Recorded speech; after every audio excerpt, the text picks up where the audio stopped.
So, welcome to episode 9 of our story, and we talked about the character of light itself or properties of light itself, and then we were talking of Planck radiation law, another hero of our story, Max Planck.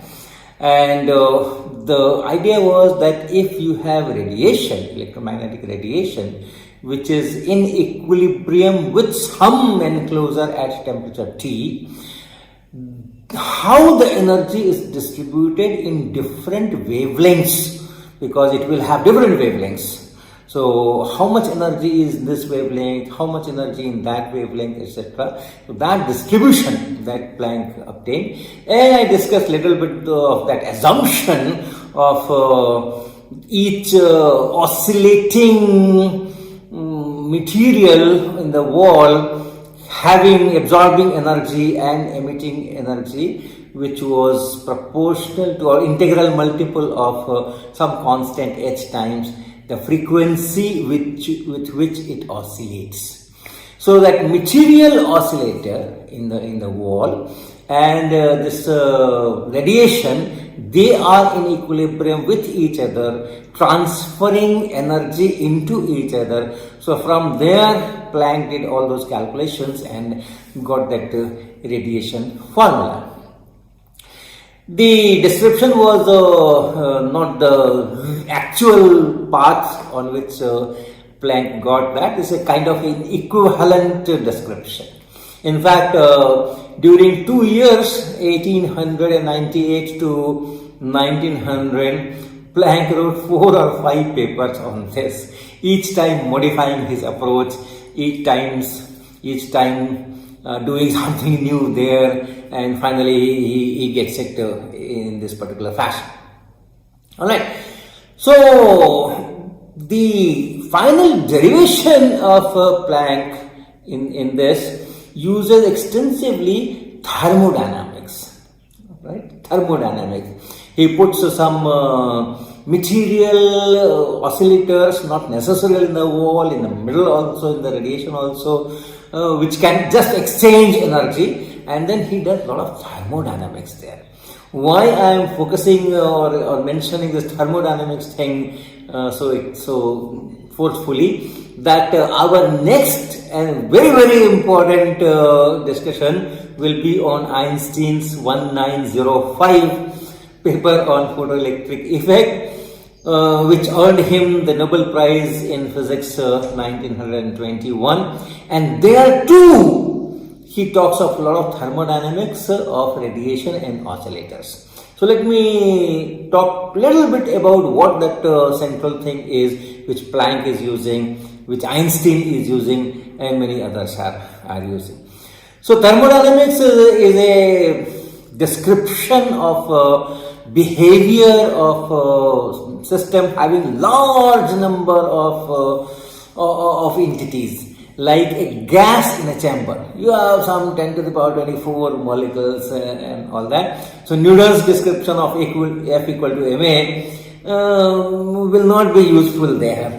So how to handle those kind of systems, for that this thermodynamics is developed, and then there are laws, first law, second law, third law and all that. So the first law is that for an isolated system, the energy is constant. System can change its configuration, but the energy will remain the same unless you are supplying energy or taking energy away from outside. So that's first law, fine. Second law is more important for our discussion. And what is second law? This, in fact, is more interesting than the first law. And that is, let me give an example. Suppose I have water in one container. Suppose I have water in one container and some water here, and then this is at some 20 degrees Celsius. You have another container, and that this also had some water, so let's say same quantity, but the temperature is higher. Let us say it is 60 degrees Celsius. Okay, assume isolated system from surrounding. We are not allowing time to interact, or we can put it in some enclosure and so on. So whatever is this is the system, this plus this, and no interaction from outside. What we do? We take a bigger container. And just put all this water into this and leave it. So we pour this water and then we pour this water and then we leave it. So we have a larger amount of water, the entire water here, and that will be at some temperature, the amount it's saying, it will be 40 degrees Celsius. So from this system, just by mixing, right? We have not done much on the system. We have just mixed it, and it can reach to this system. So it goes from this configuration or this situation to this situation. Can I invert the arrow? Is it possible that I take this container, this water, put half of water here, half of water here? This takes the temperature 60 degrees, this takes the temperature 20 degrees. Can the process be reversed? I had not put any refrigerator or any boiler to increase the temperature, to decrease the temperature. I just mixed it. Reversed, I separated. The energy is same. But this is not possible. This is possible. This is not possible. So there are processes which can go only in one direction. If I rub my two hands, right, they become warm. Okay, they become warm. And then what happens? This kinetic energy of my hand is getting converted into thermal energy. Right? Now what I want to reverse it, the thermal energy goes down, my hands cool down, and that energy is converted into the kinetic energy. So my hands again start rubbing to each other by their own. Because now the thermal energy should be converted into kinetic. I don't have to work. Okay? In the first process, I gave kinetic energy, and then that kinetic energy was converted into thermal energy. It got hot. I want reverse. I won't work now. This thermal energy, that will itself be converted into kinetic energy, and my hand will start moving. Will it do? It won't. So processes, most of the time, there are processes, of course there are some processes which can be reversed, fine. But there are a number of processes which can move only in one direction. The reverse is not possible, even if the energy of these two systems are, these two configurations, or in these two situations, the energy is same but still. So this is the area of second law of thermodynamics. Second law will decide which is possible, which direction is possible, and which direction is not possible. And for that, they have to construct a function in each configuration, and that function is known as entropy.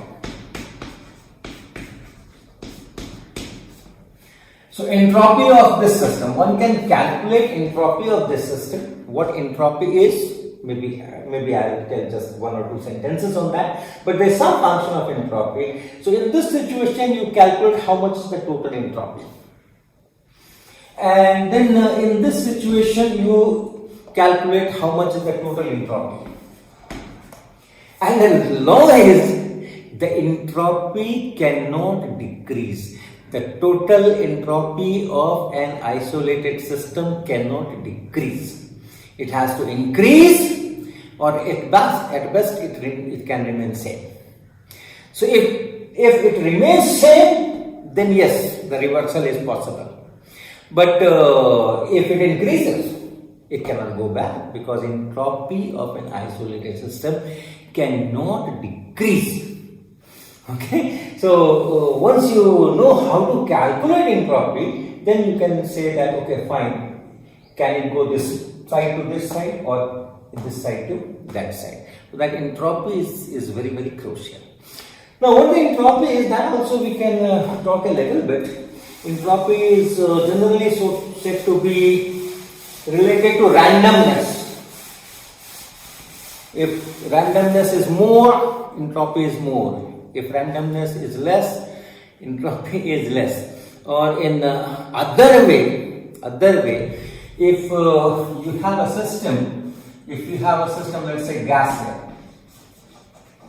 Let us say a gas here, and in that gas you have air in the room, and here you have put some fragrance vaporizer, so that this spreads. You put it here at certain time, and then it spreads. Okay. Now, if you think of one situation where your fragrance is here, this whole thing is air, but that particular material which gives you that flavor, that good smell, that is confined to here to start with. In this configuration, I want entropy.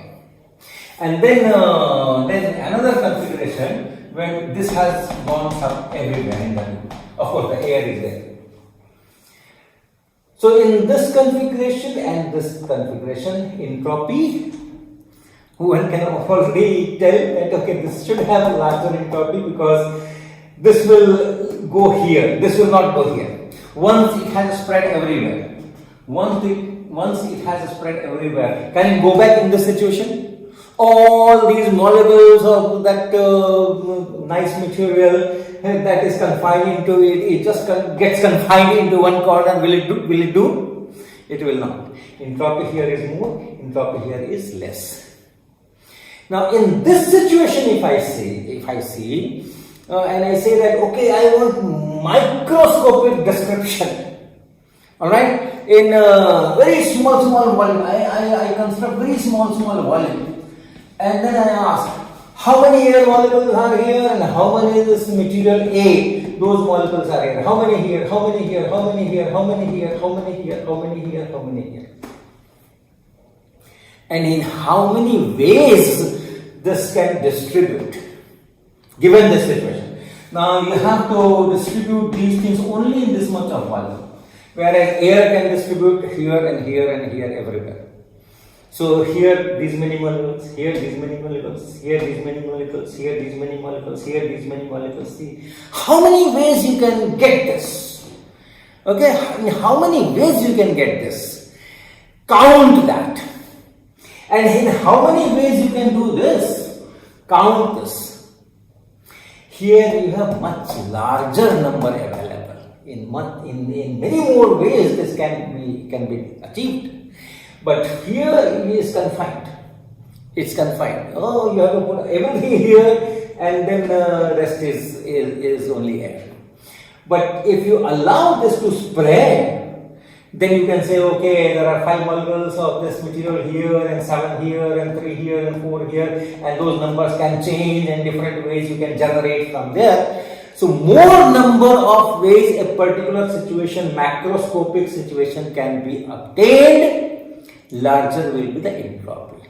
So that entropy is something which Planck calculated. If you have a radiation in a chamber, and then you have these oscillators, and then oscillators can oscillate in different frequencies, and each frequency you can divide energy, that okay, this much energy here, this much energy there, this much energy there, for this frequency, oscillators of this frequency, this much of energy, oscillators of those frequency, that much of energy, and so on, and then you make a count in how many ways you can distribute. From there they calculate entropy, and then from the expression of entropy in terms of whatever energy, whatever, so from that expression they do mathematics and get that radiation formula. So that is say one final way, but the basic thing is still there. Still radiation and those oscillators, when they exchange energy, Depending on what is the frequency of that oscillator, the exchange will be only in integral multiples of h times frequency. So that thing will still be there, but this process of going through entropy and thermodynamic considerations and expressions, and from there getting the final distribution, that is a very, very important tool or path for our discussion. And very interestingly, our scientist Satyendra Bose, he also worked on this. He also derived that Planck's radiation formula in 1924. And that story is very, very inspiring in the sense that he made this derivation purely without any oscillator or material particle or anything classical, anything with the existing one. In Planck's derivations, somewhere this discrete energy hypothesis is added to the classical physics. Whatever is there in classical physics, it is still there. He is still using classical physics. And on top of that, he is putting an extra element that the energy exchange is proportional to h times nu. But what Satyendra Bose does, he does away with all those classical considerations, and with very purely, you consider a gas of pure photons, nothing, no oscillator, nothing.